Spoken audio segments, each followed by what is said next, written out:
111 W.P.O.T. FM, The Wild Man with you, celebrating Star Wars and the movie that is. That's right, we're also anxiously awaiting 39 days from now, the latest chapter in the Star Wars saga, The Rise of Skywalker. We're here on a Sunday, W.P.O.T. Wild Man smoking with you, celebrating Star Wars. Hope you guys are getting ready too. I know you can buy tickets now. Everybody's out there getting ready, getting crazy, thinking it's time to already buy tickets for The Rise of Skywalker. But trust me, you don't have to buy tickets for The Rise of Skywalker. If you want to go on day one, you'll find tickets. Believe me, you. And this is somebody from Generation X, that first generation to enjoy and witness Star Wars. And we know that there's something special there, and I've gone to every first showing of Star Wars since The Empire Strikes Back in May 1980. I mean, in the first Star Wars, okay, I didn't go on the first one. I was much like everybody else. When I first saw the previews of Star Wars, I was really not overly impressed.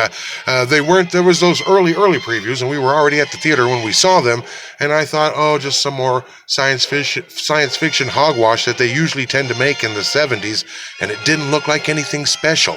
And so when it came time to go to the movies with our birthday money, my brother and I had decided we are going to see Orca, the killer whale, and not Star Wars. But luckily for us, my stepdad, he kind of stepped in there and he said, no, I'm afraid not. You're not going to see Orca the Killer Whale. You are going to see Star Wars. And you're gonna like it! And you know how often when you're growing up, your parents are like, you're gonna do it, and you're gonna like it! Well, on this rare occasion, he was absolutely correct. We did it, and we loved it! And we became huge Star Wars fans from that point on. Now, I know that the internet is full of Star Wars admirers and bloggers and podcasts, and some of them are very good. I mean, you guys are young. You weren't there in the 70s to see it as I was, even though I was 9. But being that you didn't really experience that first Star Wars blast, it's really amazing to see how dedicated you are. Guys like Zero and Thor and the Star Wars Theory. I watch you too, guys. I hope you're watching me because I watch you, and I know that that you get it. Even though you're not from that Gen X time, you're not from my era, you get it. You understand what Star Wars is all about, and you've dug in deep as anybody I could ever believe. So I guess you can appreciate what I'm about to do. Star Wars, we salute you. Skywalker, we can't wait to see you rise.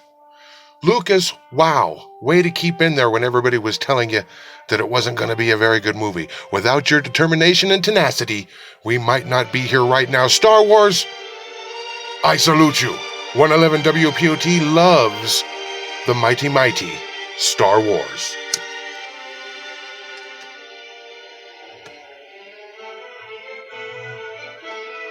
Oh, so that bud's for you there, you know.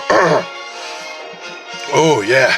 Thank goodness my dad forced us to go see Star Wars. Now, my Rams lost today, so I'm feeling a little down, but I'm not going to let that get the best of me. And it's almost Thanksgiving, so I'm going to be thankful that once Thanksgiving goes, we're going to be even closer to the new Rise of Skywalker movie. Now, they say it's going to be the end of the saga, but I'm not sure about that. I don't think that there'll ever be an end to Star Wars, and I don't think there'll ever be an end to references to the Skywalker saga, the Solo legend, the Princess Leia adventures, and so much more. You'll never, ever get away from that. So you can call this the final chapter, the end of the saga, but it'll never end. It's one of the two biggest movies of all time. Star Wars, which probably culturally, it had more of an impact than any other movie, but I think you still have to give the greatest movie award to The Wizard of Oz because of what they were able to achieve and have that same and incredible phenomenon type status that they did in 1939. People were really blown away when they saw The Wizard of Oz, just as they were blown away when they saw Star Wars. And that's why I say to you guys like Mike Zero and Thor, you know, it was something to behold. It was something to experience. Even though I was young, I knew right away something special was happening before my eyes. You could feel it, you could smell it, you could taste it. People watch Star Wars now, and I actually remember the points where people were cracking up in the theater and laughing hilariously and oohing and awing and swooning. It's just hard to explain. You had to be there to really get that full effect, and us Gen Xers, we were there.